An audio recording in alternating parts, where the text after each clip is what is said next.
Hi one నేను మీ శ్రీ కృషి publications పుస్తక రచయిత అదేవిధంగానే తెలుగు ఫ్యాకల్టీ నాగమణిందారెడ్డి అండి. మరి మొదటిసారి మన వీడియో చూసి మన ఛానల్ అయితే సబ్స్క్రైబ్ చేసుకోండి. అలాగే మీకు నచ్చితేనే లైక్ చేయండి, షేర్ చేయండి. ఇక్కడ చాలా ముఖ్యమైన అప్డేట్ ఏంటి సార్ అని మనం పరిశీలించుకుంటే చాలా మంది సందేహం అండి.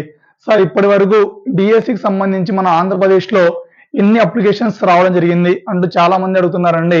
మరి దాన్ని బేరీజ్ చేసుకుంటే ఇక్కడ దాదాపు మనకు సంబంధించి ఈ రోజు వరకు అంటే సోమవారం రాత్రి వరకు దాదాపు మనకు 3 లక్షలకు పైగా డిఎస్సి దరఖాస్తులు అయితే రావడం అనేది జరిగిందండి. సార్ మరి 3 లక్షలకు పైగా దరఖాస్తులు వస్తే స్టేట్ వైడ్ గా మరి ఒక్కొక్క పోస్ట్ కి కాంపిటీషన్ ఎంత ఉండదు సార్ అని మనం పరిశీలించుకుంటే 16,347 డివైడెడ్ బై మనకు సంబంధించి ఇక్కడ ఉన్నటువంటి ఆ 3 లక్షలు వేసుకుంటే దాదాపు మనకు 16-17 మనకి నిష్పత్తులు అంటే 1:17 నిష్పత్తులు మనకి పోటీ అనేది ఇప్పటి వరకు అయితే ఉండడం అనేది జరుగుతుందండి. ఇంకా మనకు ఒక 3 రోజుల సమయం ఉంది కాబట్టి అంటే ఈ నెల 15వ తేదీ వరకు అప్లై చేయడానికి అవకాశం ఉంది కాబట్టి మరికొన్ని అప్లికేషన్లు వచ్చే అవకాశం ఉంటుంది.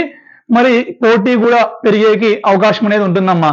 మీరు పరిశీలించుకుంటే 2018లో మనకు ఇదే టీడీపీ ప్రభుత్వం హయాంలో డిఎస్సి నోటిఫికేషన్ రావడం జరిగింది. మరి ఆ రోజు అక్షరాల మనకి 6 లక్షలకు పైగా డిఎస్సి పోస్టులతో మనకి నోటిఫికేషన్ రావడం జరిగింది. ఆ రోజు 6 లక్షల పైగా అప్లికేషన్ కూడా రావడం అనేది జరిగిందమ్మా.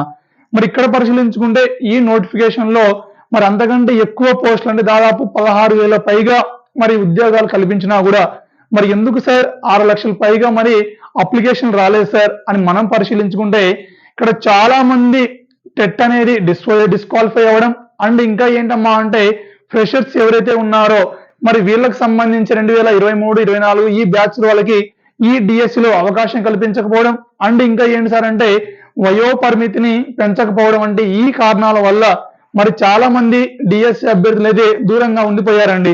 ఒకవేళ ఈ 3 రోజులు పరిశీలించుకున్న 1 లక్ష అప్లికేషన్లు వచ్చినా కూడా 4 లక్షల పైగా అంటే 5 లక్షల పైగా అంటే గతంతో పోల్చుకుంటే 1 లక్ష పైగా అప్లికేషన్లు తగ్గాయి. సో రీజన్ ఏంటమ్మా ఇక్కడ అంటే ఈ 3 రీజన్స్ ప్రధానం అండి. ఒకటి వయో పరిమితిని తగ్గించడం అంటే 47 ఇయర్స్ పెంచకపోవడము.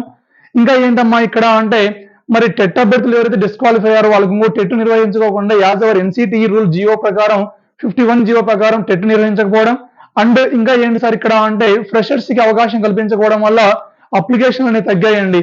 మరి ఈ అంశాలన్నీ ప్రభుత్వం దృష్టిలో పెట్టుకొని ఏమైనా మళ్ళీ పునరాలోచిస్తుందా అండ్ ఇంకా ఏంటి సార్ అంటే మరి నిన్నటి రోజున విజయనగరం కొన్ని ఏరియాస్ లో మరి ధర్నా కూడా నిర్వహించారు. ఆ ధర్నాల యొక్క మెయిన్ థీమ్ ఏంటి సార్ అంటే డిఎస్సి ప్రిపరేషన్ కి సమయం అనేది పెంచాలంటే 40 రోజుల్లో డిఎస్సి ఎగ్జామ్ ను పూర్తి చేయడం అనేది అసలు సాధ్యమైన అంశము. అసలు ఈ సిలబస్ ని కంప్లీట్ చేయడం అనేది ఇంపాసిబుల్. మరి దీన్ని దృష్టిలో పెట్టుకొని ఖచ్చితంగా ప్రతి సబ్జెక్టు 10 రోజులు వేసుకున్నా కూడా 120 రోజుల సమయం పడుతుంది. కనీసం 100 రోజుల సమయమైనా ఇవ్వాలి అంటూ మరి నిన్నటి రోజున ధర్నా నిర్వహించారు. అండ్ ఇంకా ఏంటమ్మా అంటే 47 ఇయర్స్ కి వయో పరిమితిని పెంచాలంటూ ధర్నాలు నిర్వహించడం కూడా జరిగిందండి.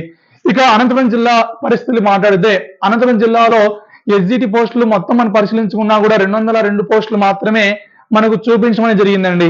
మరి ఇప్పటి వరకు మరి ఈ ట్రాన్స్ఫర్లు వీటి దృష్టిలో పెట్టుకొని డియు మనకు ఇచ్చినటువంటి సమాచారం ప్రకారం దాదాపు 7,000కు పైగా మరి ఉపాధ్యాయ పోస్టులు ఖాళీ ఉంటే మరి ఇందులో ఎందుకు 202 పోస్టులు మాత్రమే భర్తీ చేస్తున్నారు అనేది విద్యార్థుల యొక్క ప్రశ్న అండి. యాజ్ అవర్ రూల్ ప్రకారం మాట్లాడుకున్న 70% పోస్టులు మాత్రమే ఫిల్అప్ చేయాలి, మిగతా 30% మరి ట్రాన్స్ఫర్ల ద్వారా ఫిల్అప్ చేయాలి అనుకున్నా కూడా మరి 7,000 పోస్టుల్లో 70% అని ఎన్ని పోస్టులు రావాలనేది ఒకసారి డిఎస్సి ఉద్యోగులే ఆలోచించుకోవాలండి. ఎందుకంటే అడగంది అమ్మాయినా కూడా అన్నం పెట్టారు. అలాంటి అన్ని వేల పోస్టులు ఖాళీ ఉంటే ఇక్కడ జస్ట్ 202 పోస్టులు మాత్రమే డిఎస్సి ఇచ్చారంటే దీని వెనకాల ప్రభుత్వం యొక్క ఆలోచన ఏంటి అనేది ఒకసారి ఆలోచించుకోండి.